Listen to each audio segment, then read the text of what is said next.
Stifoni, siccome tu sei un veterano parlamentare esperto e hai vissuto tutta questa stagione, dobbiamo dire come stanno anche le cose. Il nostro Paese si è trovato nel pieno di una crisi che era difficile prevedere, delle dimensioni e della tempesta che ha causato, però in condizioni più difficili di altri paesi europei nei confronti del sostegno agli lavoratori. Noi non ho ben detto che abbiamo un debito pubblico che è enorme.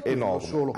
Una riforma strutturale non l'ha fatta né il centro-sinistra né il centrodestra in questi 15 anni degli ammortizzatori sociali.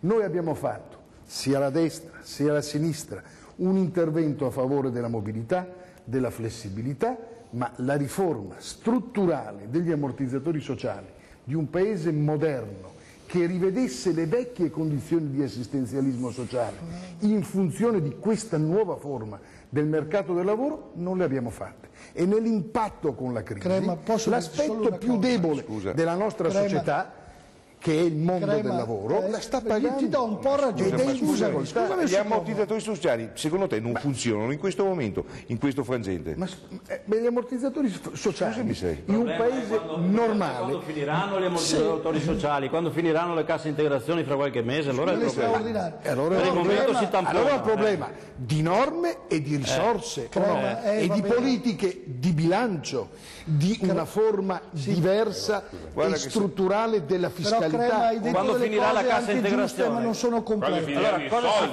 si fa? Allora, posso fare una domanda precisa? Sono d'accordo, tu c'eri quando avete quella prima riforma che era lo scalone e che tu c'eri tra i senatori e i deputati. Lascia stare lo scalone, Scalini e ma io ero anche in quel Senato che ha votato per dimezzare i parlamentari. Ma potete dare una risposta a voi chi è in Parlamento? Non lo ha ricordato.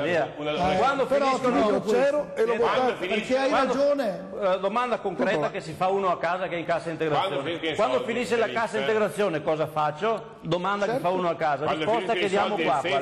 Quando finiscono i soldi della cassa integrazione. Dovevamo rivedere quella forma di cassa integrazione. C'è il rischio che non si riesca nemmeno più a accedere alla cassa integrazione. Lasciamo perdere tutti. C'è il rischio che non si riesca nemmeno più ad accedere alla cassa integrazione. Hai ragione. C'è il rischio perché sono